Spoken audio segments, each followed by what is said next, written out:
Vase. What about Carol? She almost got killed. Never mind, Paul. It was an accident. An accident? We were just going in for supper, Aunt Julie. Care to join us? Well, I... Oh, come on, Aunt Julie. It'll do you good. Oh, all right. Here. You two sit right down. I'll have something prepared in a minute. I'm not very hungry. Oh, nonsense, Aunt Julie. I'll fix something that'll make your mouth water. You know, when Carol and I get through cleaning this place up, it'll look just like new. Yeah? Sure. I think when Carol and I have a family, we'll take them to a farm. Really? Yes. You know, this place would be swell for children. What do you mean? What did I say? What's the matter? What's the matter with Aunt Julie? Where's she going? I don't know. I was just trying to make conversation. Just talked about children on a farm, that's all. Oh, Paul, I'm frightfully worried. Do you think we ought to call a doctor for her? I don't know. We have to do something. She certainly doesn't look too well. But maybe she isn't really sick. What do you mean? Well, maybe if your Uncle Henry did leave her, well, then maybe... You mean she still loves him? It's possible, but... Oh, but you don't really believe it. Oh, Carol, I don't know what to believe. I just know something's wrong. Uh-huh. I'm not hungry, Paul. Me either. Let's go for a walk. Maybe we can figure something out. Country's so peaceful and beautiful in the night. Yes, it is. I wish you could enjoy it. But I can't. Oh, don't try to fool me. Your first vacation in years, and you run into this. Well, we have to help her. Of course. But how? Yes, we don't even know what's wrong. She not only won't tell, but we can't get near her long enough to talk to her. Suppose Uncle Henry really did leave her. He may have gone off in a huff. That would account for the clothes being here. Well, perhaps. And suppose she still is in love with him. Well, that would account for... But even if that's so, could that make her feel so badly? Make her act like this? Not talking, neglecting everything? Everything except his room and his flowers. I don't know. A woman's love is a strange thing. If you left me, I don't know what I'd do. Well, if that is the case, the thing to do is to make her forget. That won't be easy. No, I don't imagine it would be. But suppose we take her to the city with us until she forgets. Well, we could ask her at least. Yeah, come on. Let's go find her. Oh. Hey, watch out. You almost fell. Tripped. I'm all right. Look, Paul. What? Look what I tripped over. It's a mound of freshly dug earth. Well, what's that for? Paul, it looks like a grave. Oh, don't be silly. Why, it's just a... Forget it. Come on, let's find Aunt Julie. Paul, Forget it. Say, what's that building over there? That's the barn. There used to be a swell old cow there with a bell around her neck and chickens and ducks and all sorts of pets. Yeah, this must have been a happy place. It was, but now... Paul, standing by the barn, it's Aunt Julie. Come on, let's ask her now. Aunt Julie, what are you two doing? Following me? How could you? Well, it was a nuisance. Oh, Aunt Julie. Oh.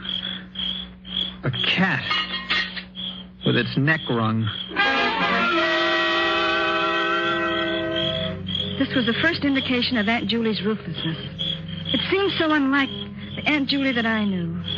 She was always kind. There was no mistaking the anger in her eyes as she stood there in the dim moonlight, the strangled cat in her hands. She killed it, she said, because it was a nuisance.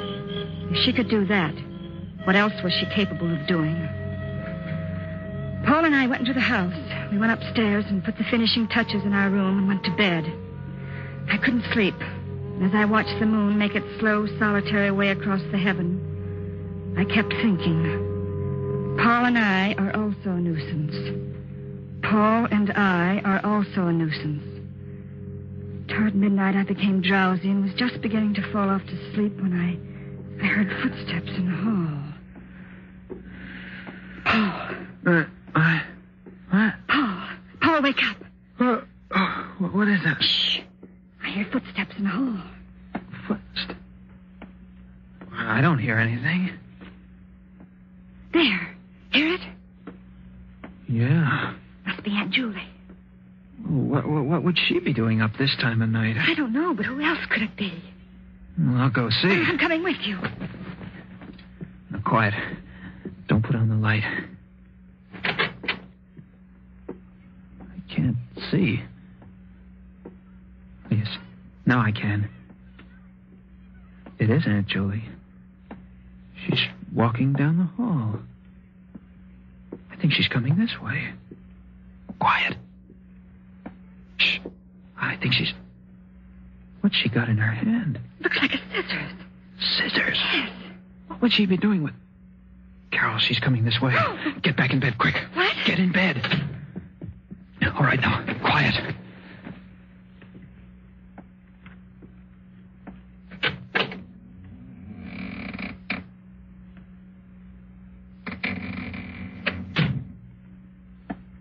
She went out. What? Yeah. She just looked in and left. Do you think she knew we were awake? I don't see how. Let's follow her. All right. Where's my other slipper? There. All right, come on.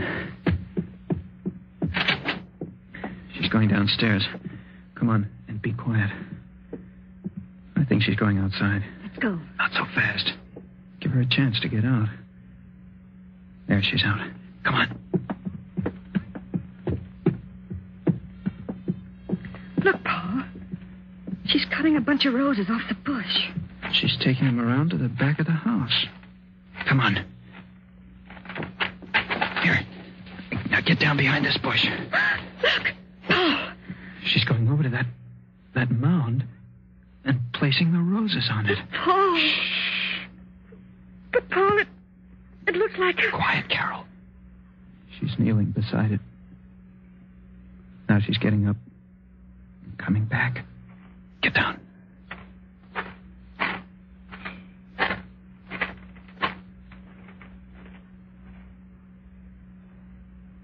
She's gone. Paul, do you know what that is? I got a pretty good idea. Uncle Harry's roses with Uncle Henry's grave. I said it without thinking. Of course, we had no way of knowing Uncle Henry was dead. We had no way of knowing that was Uncle Henry's grave, or that it was a grave at all. But at that moment, stooping behind the bush in the blackness of the country, we felt it, not knowing why. Paul and I went back to our room as quickly and as silently as possible. Needless to say, we didn't sleep anymore.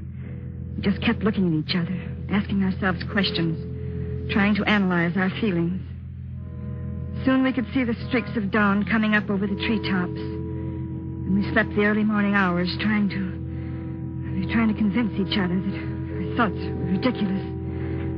Frankly, I don't think we succeeded. Finally, we decided not to mention it. To go on with the cleaning the next day as we'd planned, to make believe nothing had happened until we had proof. That day we spent cleaning, and all day Aunt Julie was nowhere to be seen. Yet I had a strange feeling that someone was watching our every move.